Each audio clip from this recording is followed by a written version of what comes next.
Lelê, lelê, lelê. Muito bom.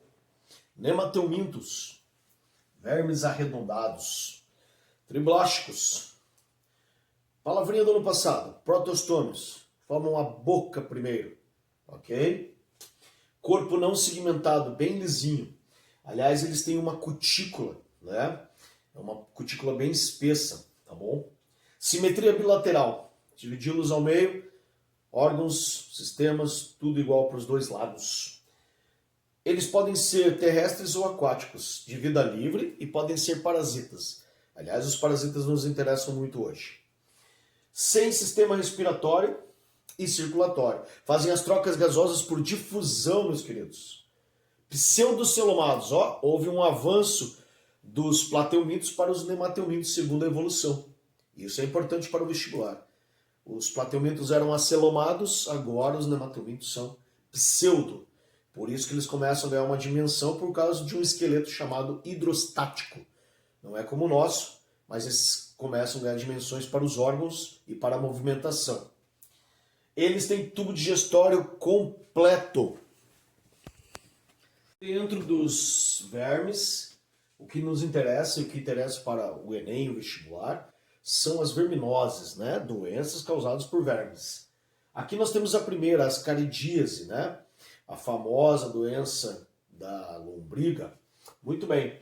Ela vive no intestino delgado do ser humano, aonde ali a fêmea e o macho, eles copulam muito, né? E eles têm muitos filhotes. É um absurdo. Essas fêmeas botam muitos ovos, ok?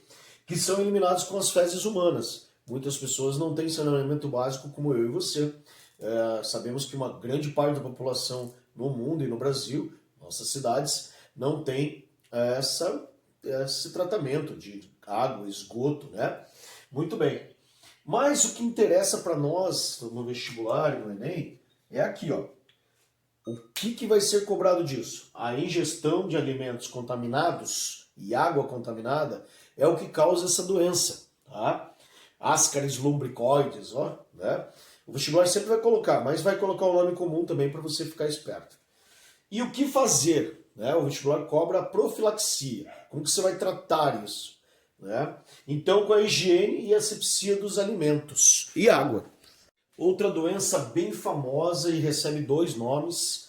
Na América do Sul recebe como ancilostoma duodenale, ou na América do Norte que recebe necator, necatoriose, né? Necator americanus. É a mesma doença. Ele também habita no intestino, né? Delgado, e produz muitos ovos como nas outras verminoses. Entre 24 horas e 48 horas, essas larvas eclodem, pá! E daí as pessoas se contaminam. Elas principalmente adquirem isso com o pé descalço. Pode ser por ingestão também. Mas ficou muito famosa no livro de Monteiro Lobato, né? O Jeca Tatu. E sempre colocam uma figura lá de um camponês, de um lavrador, e daí te perguntam sobre essa questão do ancilostoma duodenale. Muito bem, essas larvas, elas eclodem, entram no nosso sistema e vão para o sistema cardiovascular, passando pelos pulmões, pela traqueia, mas elas gostam principalmente do fígado, né? E ficam lá um tempinho. E isso deixa a pessoa meio amarelada, por isso o nome amarelão dessa doença, né? Não confundam com a febre amarela. E, quando adultos, voltam para o intestino e assim o ciclo continua. A ingestão pode ser por alimentos contaminados, é claro, e pés descalços. E a profilaxia, higiene e calçados. E uma das últimas, tem mais, mas uma das últimas verminoses de nemateumintos é a filariose. Você vai lembrar dela como elefantíase, já vamos falar sobre isso. Tem três coisas que é importante gravar não só nessa doença, mas em várias doenças verminoses, de verminoses. O agente etiológico, quando você escutar isso, é o cara que leva, né? É o cara que causa a doença. Ele é o causador do problema. Nesse caso, a Burkholderia bancroft, isso vai vir especificado para você como elefantíase. Patologia, né? A doença. Logos, estudo da doença. Pato, no grego, quer dizer doença. Então vai causar uma linfagite, né, nos linfonodos, mas principalmente nas varizes da perna, nas varizes linfáticas, causando então aquela perna enorme, né? A transmissão é feita por um mosquito. Não existe uma espécie específica, mas todos os mosquitos que têm microfilárias, esses são os que levam essa doença.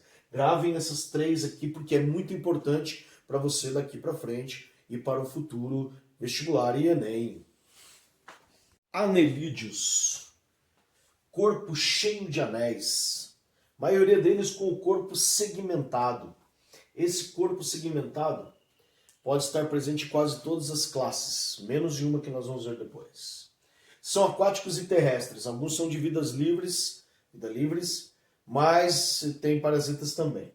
São triblásticos e, olha a evolução, são celomados. As vísceras começam a compor o fluido celomático, né? E agora esse animal está bem estruturado. Simetria bilateral, sistema digestório completo. Tem 2 estruturas que aparecem aqui, principalmente o papo e a moela. Então essa é uma sequência que o alimento segue. No papo há uma reserva, certo?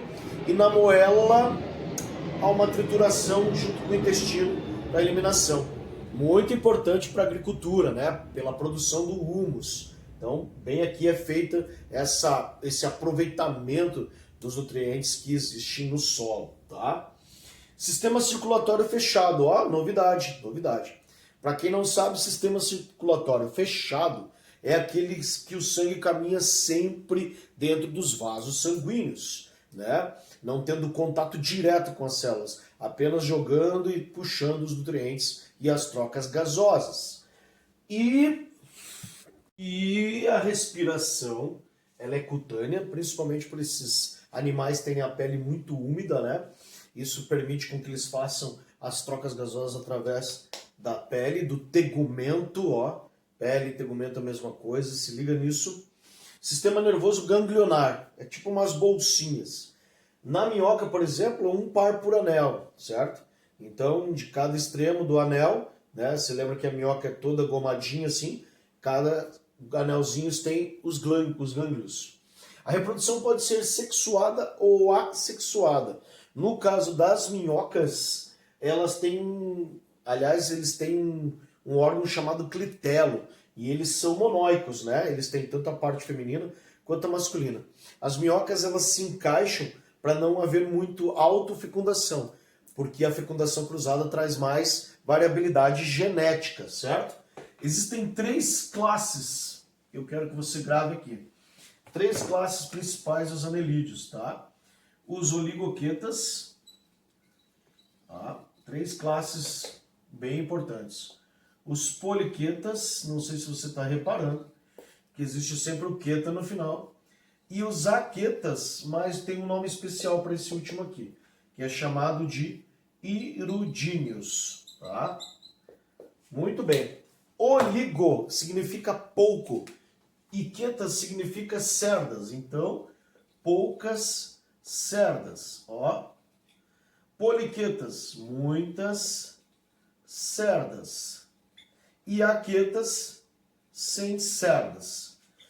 Esses animais, na sua maioria, eles têm cerdas bem no terminal dos anéis para eles poderem se movimentar, como a minhoca, por exemplo, quando ela cava os seus túneis, ela cava com essas cerdas. Só que são cerdas tão especiais, gravem esse nome agora, que se chamam parapódios, certo?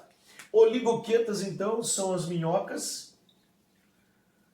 As poliquetas são as nereidas, ou nereides, elas estão presentes principalmente no mar, ok? E as aquetas são as sanguessugas.